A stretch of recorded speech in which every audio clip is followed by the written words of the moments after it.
Так, сәлем, біз бүгін жалпы Эйлер Вен диаграммасы өтейін деп жатырмыз. Енді уақытқа қарамасам, жалпы уақытты қарасаңдар, 3-тен 48 кетті. Мен әлі отырмын, деп па? Сендер ұйықтап отырсыңдар. Ал басайық. Есенбізде. Жалпы бізде Эйлер Вен диаграммасы бірінші степ бойынша не айтылған бізде? Сынып оқушыларының 15-і футбол, 14-і үлкен теннис, 13-і жүзуді ұнатады дейді. Олардың 7-еуі футбол. Осыны қарасыңдар, жазып мұқият қараймыз. 7-еуі футбол және үлкен теннис, 5-еуі футбол және жүзу, 6-ауы үлкен теннис және жүзу. Ал 4-еуі осы 3 спортты да ұнатады дейді. Сыныптағы кез келген оқушы аталған 3 спорттың кемінде бірін ұнатады дейді. Сыныптағы неше оқушы бар екенін анықтаңыз. Жауап қарасыңдар. Мен сразу жазып алайын, чтобы понятно было. 15 футбол, 14 үлкен теннис, 13 жүзу,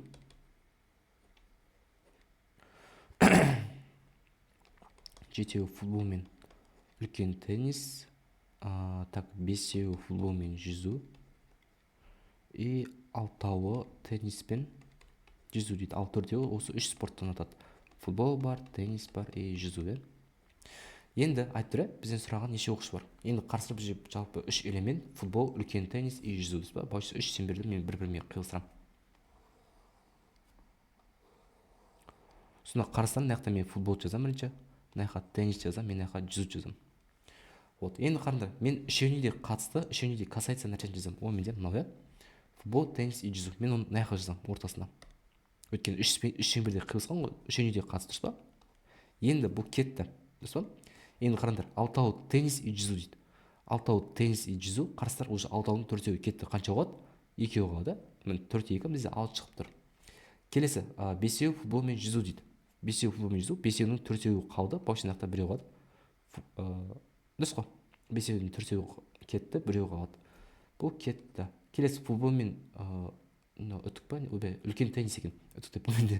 Так, бізде сол 7-еуінің 4-еуі кетті, бауышын 3-еуі мен неға жаздым. В общем, мына екеуін қосынсы суммарно мен 7 болу керек. 3. Енді қараңдар. Бұлар кетті ғой. Енді 13-ші жүзу дейді.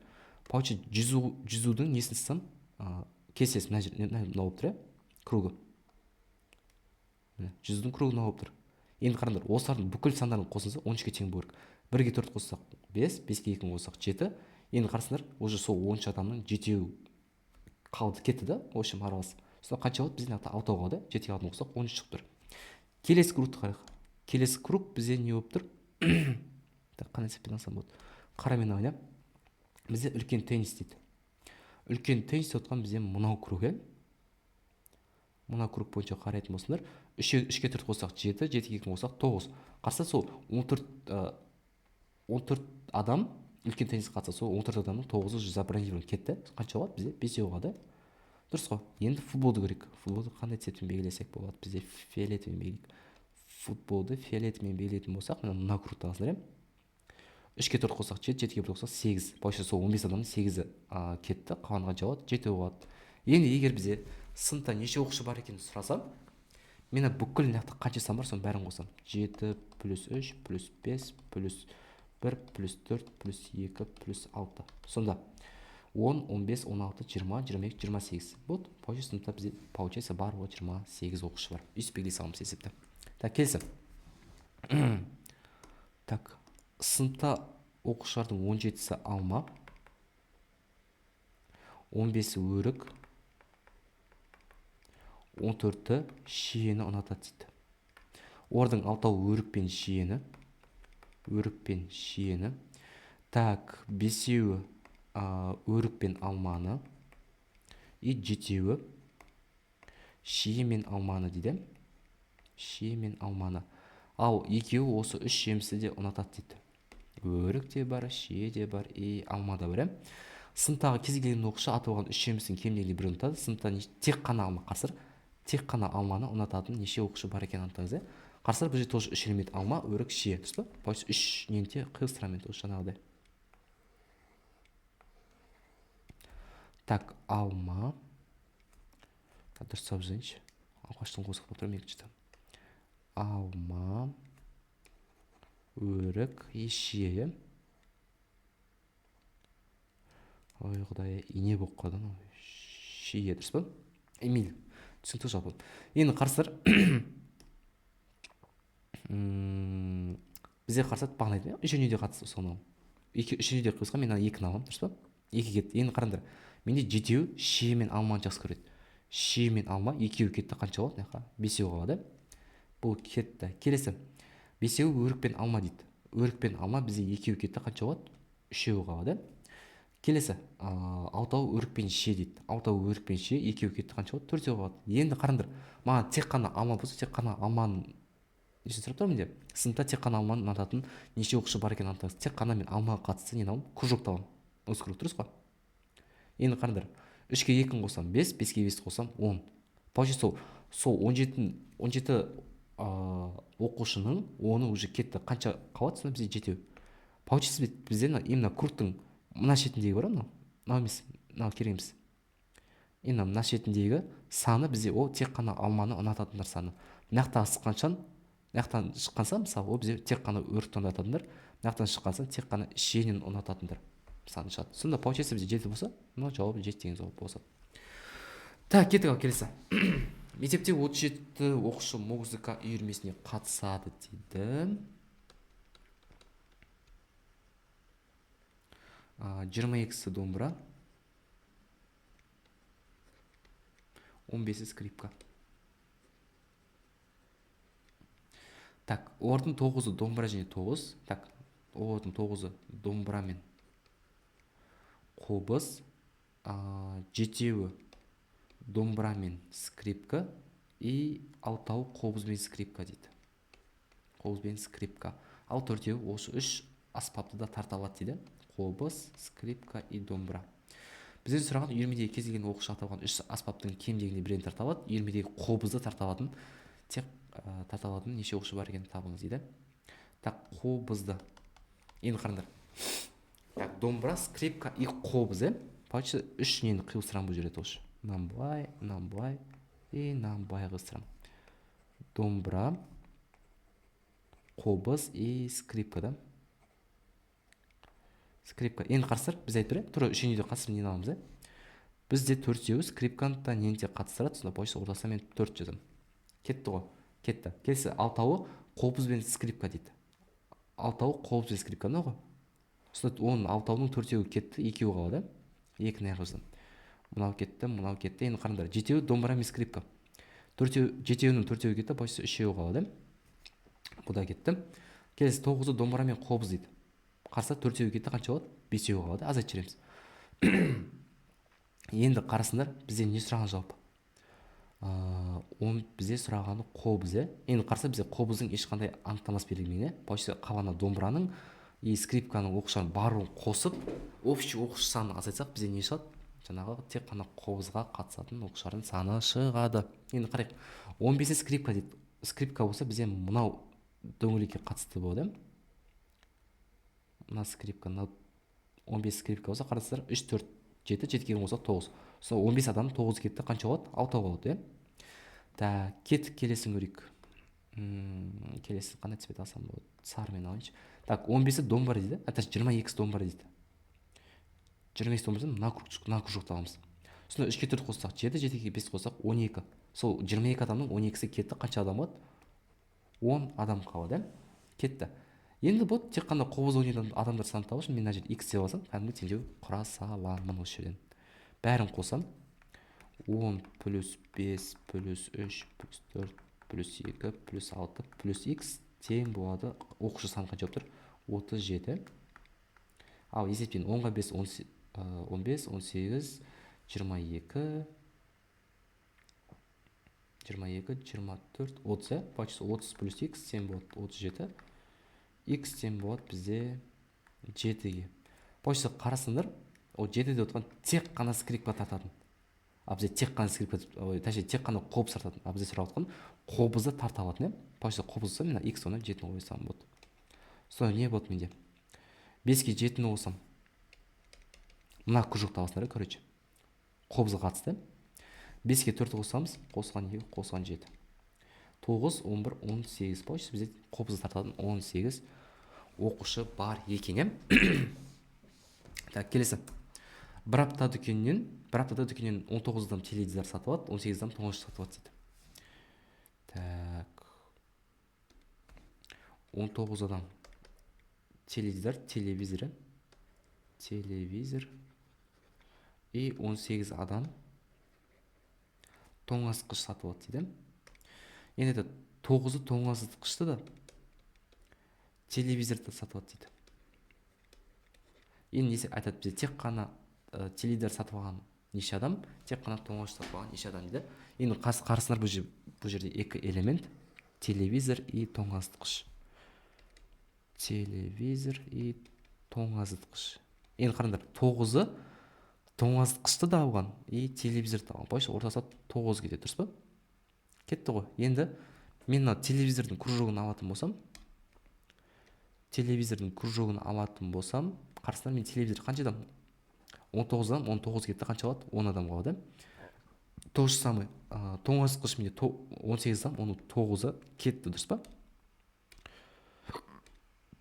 9-ы кетті, получается, менде қалған 9-ы не болады?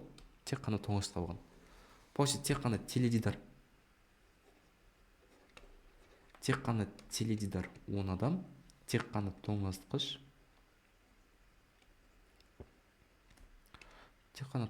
9 деген, мынау бәрекелді А жауабы болсады бізде. Так, кетіп келесі. Мекеме қызметкердің 24-і ағылшын дейді. 24 ағылшын, 15-і неміс және 14-і француз тілін жақсы біледі дейді.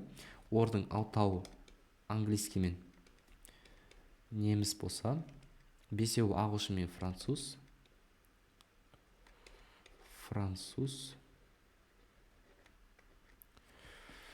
4-еуі неміс пен француз тілдері, неміс пен француз тілдерін, ал 3-еуі осы 3 тілді біледі. Неміс бар, француз бар и английский бар біледі дейді. Енді мекемедегі кез келген қызметкер қандай да бір шет тілін біледі дейді. Мекемеде бір ғана ағылшын тілін білетін неше қызметкер екенін анықтаңыз. Тек қана ағылшын. Тоже не істеймін? Ағылшын, неміс, француз екеуін, үшеуін қиылыстырамын.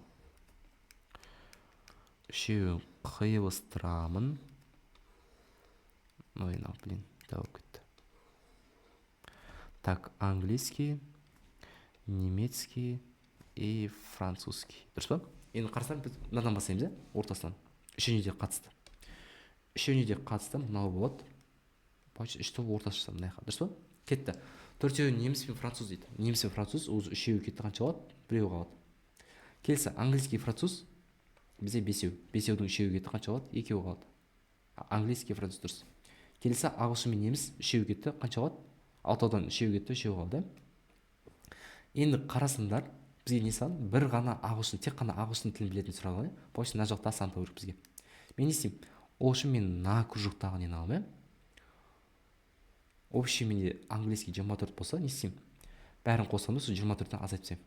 3-ке қоссам 6, 6-ға 2 қоссам 18. Сол 24-те 8 азайтсам, менде общий 16 адам, тек қана 16 адам.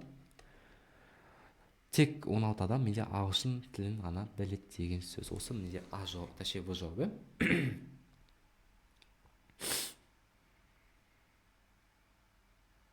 Так, подождите. Мен жауаптарын бір көре салайын. Түнде қуып отыратын бар негізі менің. Так, менде 1-де Д шықты, 2 В шықты, 3 А шықты, 4 А шықты, 5 В шықты. Дұрыс. 6. Айтады, немісше білетіндер жиыны, А жиыны, А французша білетін F жиыны болатындай төменде жиында көрсетілген элементтер саны төмендегідей болса, онда нұсқалардың қайсысы қате дейді. Айтады, немісше білетіндер саны 10-ға тең дейді. Немісше бізде нені көрсетіп тұр? Немісше бізде А-ны көрсетіп тұр. Немісше А-ны көрсетіп тұр. 4-ке 6-ны қоссақ, ол дұрыс. Мынау дұрыс. Тек французша білетіндер саны 8 дейді. Қайсысы қате дей ма? Мынау дұрыс.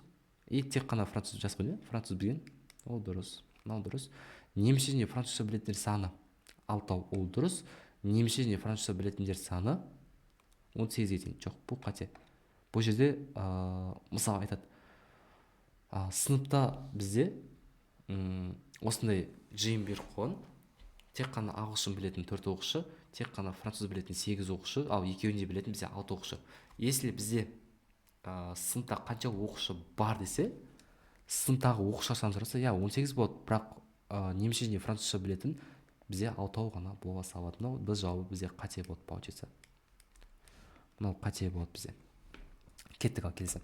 Сыныпта 15 оқушы көркем өнерпаз үйірмесіне қатысады. Олардың ішінде 9 оқушы домбыра, 10 оқушы өлең айтады дейді. Өлең айтады дейді. Енді айтады, неше оқушы домбыра да өлең де тарта алады дейді. Не істеймін? Туржынды екі шеңберді бір-бірімен қиылыстырам. Ой, емай. Екі шеңберді бір-бірімен қиылыстырам. Мына жақта менде домбыра болсын, мына жақта менде өлең болсын, дұрыс па? Енді айтады, неше оқушы домбырада өлең тартады. Получается, мен белгісіз қанша оқушы тартатын, тартпайтын, дұрыс па? X деп алайын. Енді менде қарасыңдар, 9-ы менде домбыра тартады. Менде X деген домбыраны да қобызды тарта алатын болса, мен 9 минус X деп аламын. Мына жерде то же самое 10 минус X деп аламын. Сосын екеуін, мысалы, мына кружок бойынша қосатын болсақ, мына кружок бойынша қосатын болсақ, бізде өлеңдікі 10 шығып тұр. Мына кружок бойынша қосатын болсақ, бізде 9 шығып тұр, дұрыс па? Енді осылардың барлығын қосындысын неге теңестіреміз? Общий 15 оқушыға теңестіреміз. Болды. Сонда бізде 9 минус X плюс 10 минус X тең болады 15-ке. Қысқарады, мынау фу қысқарады. 19 минус X тең болады 15-ке. X-тен 4. Тек қана 4 оқушы бізде домбыраны да қобыз, домбыраны да өлең де айта алады деген сөз. Осылай. Кеттік, ал келесі. Мектептегі спорт үйірмесінде 27 оқушы, математика үйірмесінде 14 оқушы. Так, спортқа 27, математикаға 14, музыкаға 11 дейді. Олардың ішінде 6-ы спорттық үйірме, математика дейді. 6-ы спорттық үйірме и математика бізде 6-ы. Аха. Так, математика, спорттық үйірме, математика. Ал үшеуі математика мен музыка дейді. Математика и музыка бізде үшеуі дейді. Аха. Так, бір оқушы екі үйірмеге де қатысады дейді. Подожди, менде 6-ы берілді. Аха, бір оқушы екі үйірмеге қатысатын болса, аталған үйірмеге мектептегі оқушылар нешеуі қатысады дейді. Так, дұрыс оқиыншы. Спорттық үйірме 27, математика 14, музыкасы 11 дейді. Олардың ішінде 6-ы спорттық үйірме и математика. Ал үшеуі математика мен музыка үйірмесіне қатысады. Бір оқушы екі үйірмеге қатысатын болса, аталған үйірмеге мектептегі оқушылардың. Так, аталған үйірмелерге дейді. Так, біз, получается, бұл жерде үшеуінде қиылыстырамыз или как? Мен что-то түсінбедім. Қарсар, бір оқушы екі үйірмеге қатысатын болса, получается, мен шеңберді бая қиылыстырмаймын. Неге? Өткен бұл жерде айтып тұр, шартын беріп қойған. Бір оқушы екі үйірмеге ғана қатысады. Болды. Получается, мен шеңберді қай қиылыстырамын? Мен шеңберді бая қиылыстырамын. Кәдімгі аудидің белгісі бар ғой, машинаның. Сол бойынша қиылыстырамын. Мынау мысалы спорт болсын, мынау мысалы мат болсын, мынау мысалы муз болсын. Енді қараңдар, спорт пен математика дейді. Спорт пен математикаға бізде 6 оқушы, мат пен музыкаға бізге 3 оқушы, дұрыс па? Енді бізге общем матқа қанша оқушы бар? Бізде матқа общем 14 оқушы. Біз мынау круг бойынша алатын болсақ, 6 плюс 3. 6 плюс 9, 9-ың уже 14-ің 9 кетті, қанша болады? 5 қалады. Келесі, спорт дейді. Спорт бізде 27 дейді. Сол 27-ның қанша қалады бізде? 27-ның 6-ы қалады. 6-ы келеді, сонда общем бізде спортта 21. Дұрыс қой. Енді мат пен муз дейді. Точнее, музыканы қарсыра мен мына круг бойынша аламын. Сонда сол музыканың 11-ның қанша қалды? Бізде үшеуінен 8 қалды. Получается, бізде аталған үйірмеге мектеп оқушыларының қанша қатысады десе, мына барлығын суммарно қоссамыз болса, сол шығады бізде 21 плюс 6 плюс 5 плюс 3 плюс 8. Сонда 27, 25 мен істемей қалдым. Так, 27, 32, 35, 43. Получается, сыныпта 43 оқушы қатысады екен бізде. Так, 8 дейді, көре салайын мен. Дұрыс. Кетті, келесі. Так, қонақтардың 16-сы қымыз дейді. 19-ы шұбат. Жетеуі, так, 14-і айран ішті дейді.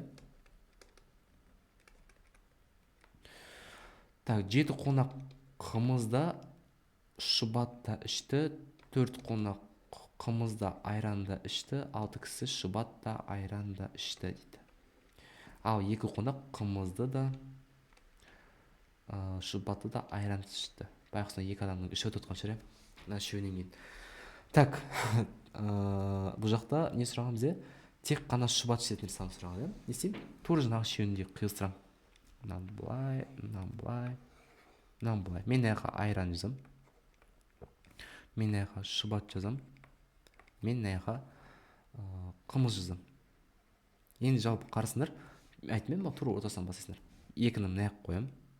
Так, басқа цветпен жазайын мен. 2-ні көрінбейді, сары. Басқа цвет. Темный вот цвет. Ой, бұл не вот. Алғаштардың несі болып қалды ма?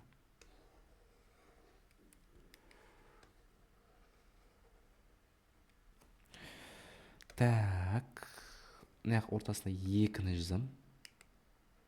Енді қараңыз, 2-і кетті, дұрыс па? Енді айтады, бізде 6-ы шұбат пен айран дейді. Шұбат пен айран 6-ы, 2-і кетті, қанша болады? 4-еу қалады. Кетті бұл тоже. Так, келесі қымыз бен айран дейді. Қымыз бен айран 4-еу, 2-еу кетті, қанша қалады? Бізде 2-еу қалады. Қымыз бен айран. Мынау я, 2-еу қалады. Кетті, келесі. Бізде 7-еу қымыз бен шұбат. 7-еудің 2-еу кетті, 5-еу қалады. Енді қараңдар, бізде тек қана шұбат деп тұр. Мен енді тек қана шұбатқа тиесем. Шұбаттан 19, почти шұбаттың мен кружогын аламын осы жерден. Шұбаттың кружогын алатын болса, міне 2 плюс 2 4, 4-ке 5 қосам 9. Почти 9-ның 19 адамның 9-ы уже кетті. Почти менде қанша болады? 10 адам. Почти тек қана шұбат ішетін саны менде тек қана 10 адам ғана екен. Так, кеттік келесі. Так, Так, подожди, мен дұрыс қостым ба негізі? Дұрыс қоспадым ба? Так, мен тағы бір тексеріп тұрайыншы. Көзім ілініп, не болып отыр что-то.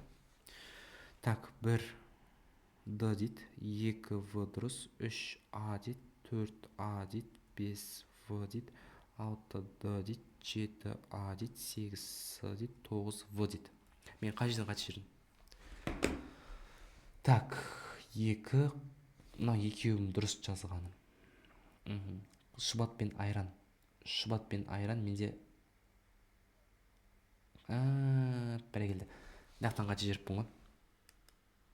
Қарасыздар? Шұбат пен айран, я? Шұбат пен айран менде мынау болады. Получится, мына жер 4-еу болады. Өткен бізде сол 6 адамның 2-еу кетті, 4-еу қалады. Келесі, қымыз бен айран. Қымыз бен айран 4-еу, бірақ 2-еу кетті, 2-еу қалады. Так, келесі. Шұбат пен қымыз бізде 7-еу, бірақ 2-еу кетті, қанша болады? 5-еу қалады. Вот, енді осы жерде дұрыс болады. 4-ке қоссақ 6, 6-ға 5 қоссақ 11. 11-ден 9, 11, 19 қоссақ бізде вообще 8 болады. Сонда 9 В деген жауабымыз дұрыс болады. Тек қана шұбат ішетін саны бізде не болады? 8-ге тең болады екен. Келесі. Сыныпта 35 бала бар, олардың 20-сы вокалға, 15-і биге және 7 бала 2-20-ге қатысады. Бұл сыныпта осы 2-20-ге қатыспайтын бала саны қанша дейді. Так, 2-20 болса, жаңағыдай екеуін бір-бірімен қиылыстырамын.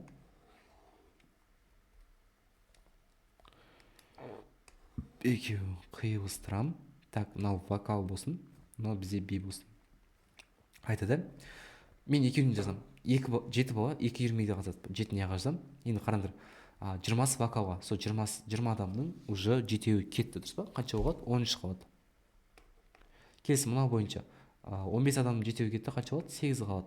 Мен получится менде 2-20-ге қатыспайтын оқушылар санын табу үшін общий 20-ге қатысатын оқушылар санынан общий оқушы санын жазсам, менде не шығады? Қатыспайтын оқушылар саны. Ал қосайын. 13-ге 7-ні қоссам 8-ге 28 оқушы, 28 оқушы. Енді қараңдар, общий 35 бала бар болса, азайтып тастайын болады. Почти менде 7 оқушы әшейін телефон шықпап, Free Fire ойнап отырады. Бізде мынау д жауап, ол д дейді. Дұрыс, кетті.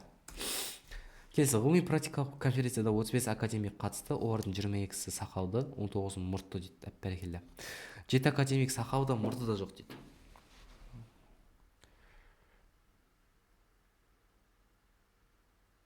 Мұртты дейді. 7 академик сақалды, мұрты да жоқ. Қанша адам сақалды, мұрты да бар. Ең қарыңдар, осы көбісі ойланып қалуы мүмкін. Мен қазір екеуін қиыстырған кезде 7 адам ортасы жазырым деп жоқ. Өткен қарсылар бұл жерде мұрты да жоқ деп тұр ғой. Если мұрты бар десе, мұрты да сақал да бар десе, мен 7-дің ортасы смело жаза аламын.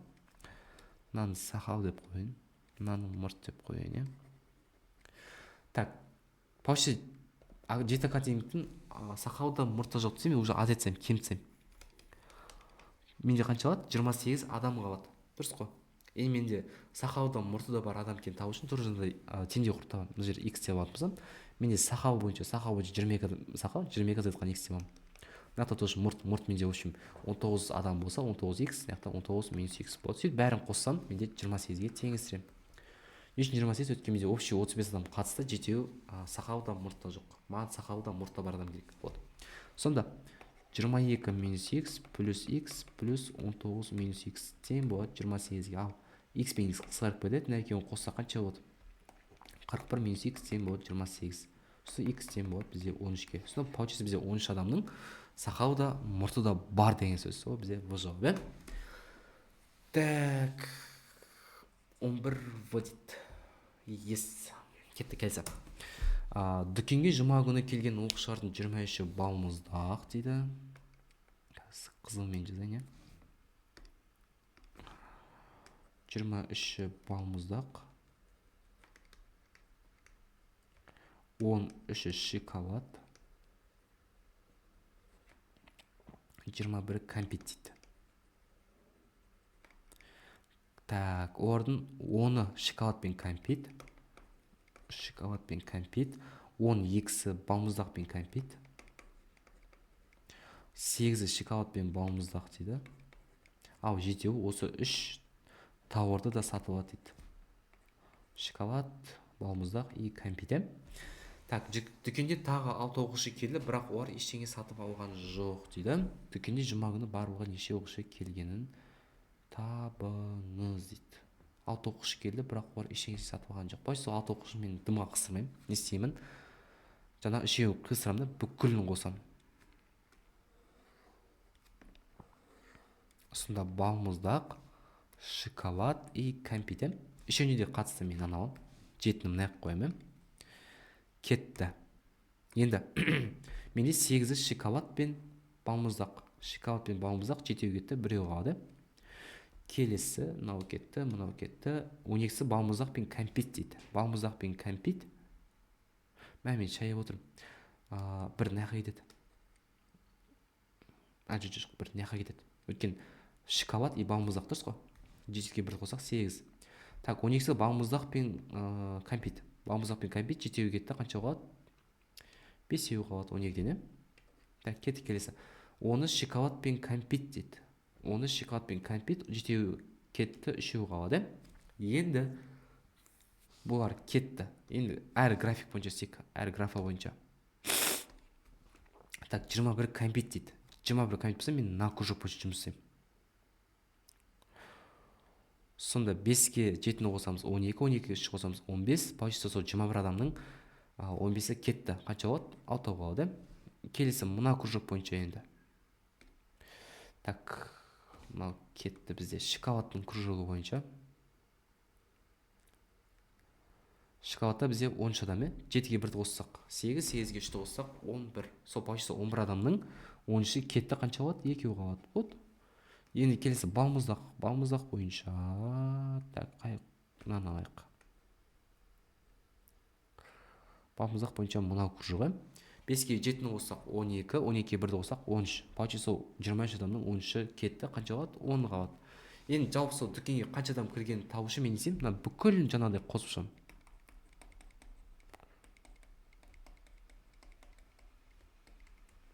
Так, 10-ға 1 11, 13, 18, 25, 25-ке 9, 34 па? 34 деген мынау бізде А жауабы бола салады екен, иә? 12 С дейді. нешесі айтайын ба? Өткен қарсыңдар 6 оқушы келді, бірақ олар ештеңе сатып алған жоқ. Сонда 34-ке 6-ны қосасыңдар, көрдіңдер ма? Фатальный ошибка жібере жаздадым мен яқтан. Вот, получается бізде С жауабы екен осы жерде. Получается 6 оқушы дымалмаған ғой шейін келіп кетіп жүрген. Кеттік келесі. 80 оқушының 20-сы домбыра үйірмесіне, 45-і қобыз дейді. Так, 80 оқушы, 20-сы домбыра, 45-і қобыз и 14-і қобызға да, домбыраға да қатысады дейді. Араларынан бір оқушы таңдалды дейді. Таңдалған оқушы домбыраны да қобызды тарта білмейтін оқушы болу үшін, тарта білмейтін оқушы болу үшін ықтималдығын табыңыз де. Біз жалпы ықтималдықты өткен жоқпыз, бірақ қатты қиын емес, жазсаған П тең М бөлінген Н. Бұл жақтағы М деп отқан керегі, түсіндіремін оны. Н деп отқан барлығы. Енді қараңдар, маған керек тарта алмайтын, десем жаңа екі венді қиылсырам. Так, менде 14-і қобыз бен домбыра, дұрыс па? Кетті. Мынаны домбыра деп алдымса, мынаны қобыз деп қойын. Почти 20 домбыраның 14-і кетті, қанша болады? 6 болады. Мынаны көрейік. 45 қобыздың 14-і кетті, қанша болады? 31 қалады. Почти менде инструмент тарта алатын оқушылар санын табу үшін мынаның бәрін қосамыз. Менде қосатын болсам 51 адам тарта алады. Тарта алады. Тарта алмайтындардың санын табу үшін мен 80-нен азайтып жіберемін. Вот. Сонда менде 29-да тарта алмайтындар. Енді ықтималдықтың формуласы бойынша қарасыңдар, П тең М. Керегі маған тарта алмайтындардың саны керек қой. Тарта алмайтындар менде 29. Менде барлығы тарта алатын да, тарта алмайтын да 80 оқушы бар, па? Вот. 29-да 80 деген менде мынау Д жауабы бола салады екен менде. Так, кеттік. Let's go, келесі. Би үйірмесіне 30 адам бар дейді. 20-сы вальсі жақсы билейді. 17-сі румба биін, 14-ті вальсті де и румба биінді жақсы билейді. Осы 30 адамның арасында вальсті де румбаны биін билей алмайтындар сан анықтаңыз де. Қарсар екі элемент, екеуін қиылыстырамын. Вальс пен румба. Екеуіне де қатысты 14, дұрыс па? Енді қараңдар, сол румбаны билей алатын оқушы саны бізде 17, оның 14 кетті, қанша болады? Тек қана бізде румбаны билей алатын тек қана 3 оқушы бар. Енді келесі вальс. Бізде вальс бойынша қарсар 14 кетті, қанша болады? 6 болады, дұрыс па? Енді тарта алмайтындар санын табу үшін жаңағыдай істеймін. 6-ға 14 қосам 20, 23. Получается тек қана 23-тер бишілер дейінші. Бишілер, қалғандары бізде бишілер емес. 30 оқушы 5 азайтып жүремін 23-тен. Получается 7 оқушы бізде ештеңе билей алмайды деген мынау А деген жауап бола салады бізде. Так, кеттік келесі. Суретші бір айда 42 сурет салды, олардың 17-сінде орман дейді. 17-сі орман, 29-ында өзен, 13-і де орман да өзен де салған, ал қалған түсініксіз суреттер. Қанша түсініксіз суреттер бар еді? Тура жаңағыдай істейміз. Жаңағы орман мен өзендерді қиылыстырамыз. Бізде екеуінде салатын 13 адам. Орман бойынша бізде 17 адам, сол 17 адамның 13-і кетті, қанша қалады? 4 қалады. Келесі өзен бойынша өзеннің 29 адам өзен салған адам, 13-і кетті, қанша қалады? 16 қалады. Вот 4-ке 13 қоссам 17, 17-ке 16-ны қоссам, общий менде 33 оқушы суретші екен менде. 33 сурет салған. Ал қалған түсініксіз сурет табу үшін мен 42-ден азайтып жүремін. Сосын менде 9 сурет непонятный сурет салған екен деген мынау С жауап бола салады екен. Так, кеттік келесі. Бір айда 105 адам дәптер, 164 адам қалам сатылады дейді. 105 адам дәптер, 164 адам қалам дейсі. Қалам дейді. Олардың 87 дәптер де қалам да сатылады дейді. 87-сі дәптерде, қаламда сатылады. Неше адам тек қана қаламды сатып алады деп тұр. Так, мынаны былай қиылыстырамыз. Так, енді мынаны дәптер деп алайын, мынаны қалам деп алайын. Екеуінде сатып алған адамдар саны бізде 87, дұрыс па? Енді 105 адам дәптер, получается менде 87 кетті, қанша қалады? 18 қалады. Ойбай. Дұрыс қой, 18 ба? 18 қалады. Енді қалам бойынша бізде 164 қалам, оның 87-сі кетті уже. 164 азайтқан 87, 77 болды. Бізден сұрап отқаны тек қана қалам, маған айтты ме? Тек қана қалам болса, мына санды аласыңдар. Ол бізде 77 деген В жауабы бола салады деген сөз. Кеттік келесі. Сыныпта 30 оқушы бар, олардың 22-сі спорт үйірмесіне. Так, 30 оқушы. 22-сі спорт, 14-ті би, 4-еуі 2 үйірмеге қатысады. Биге де қатысады, спортқа да қатысады. Бізден сұрап отқан 2 үйірмеге қатысатын оқушылар саны. 2 үйірмеге қатыспайды деп тұр. Қатыспайды. Получится 30 оқушыны азайтып тастаймыз сол жерден.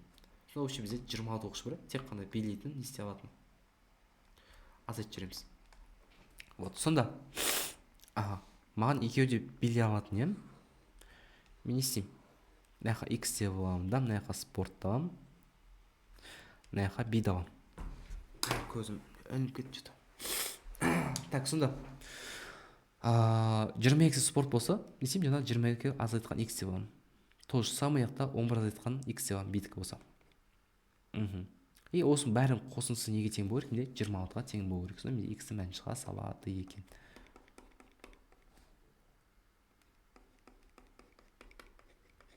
Мынау X-на X қысқарады.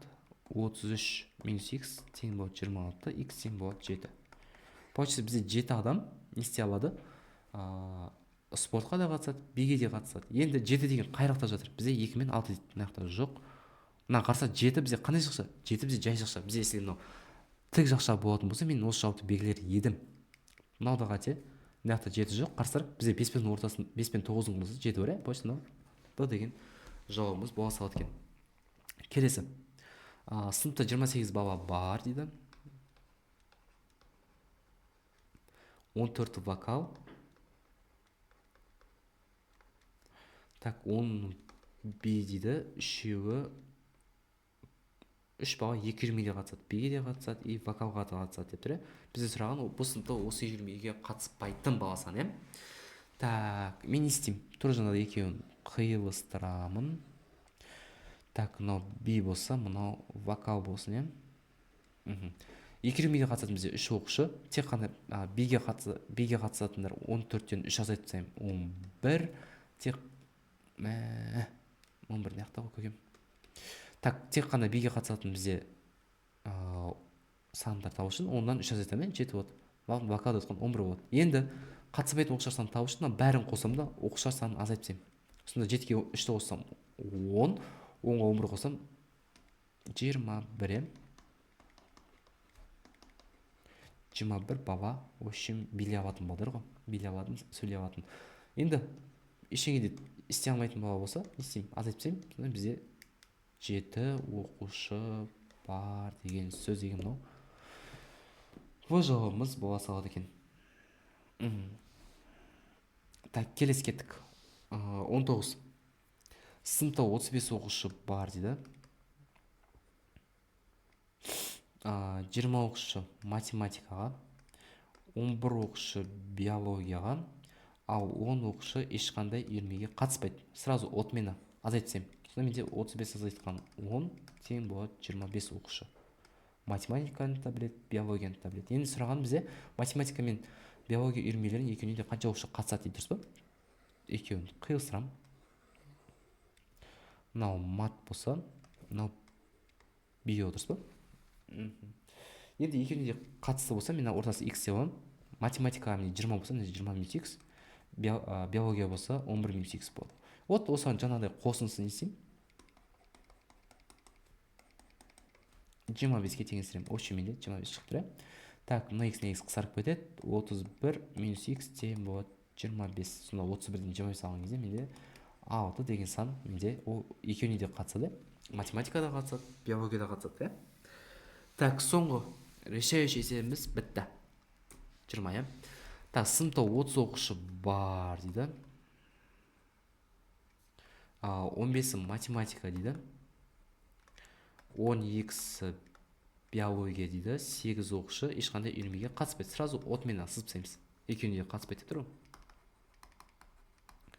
Вот. Енді сұрап отырған бізде екеуіне де қанша оқушы қатысады дейді. Тур же мынандай түсіндер, бір сандар өзгереді.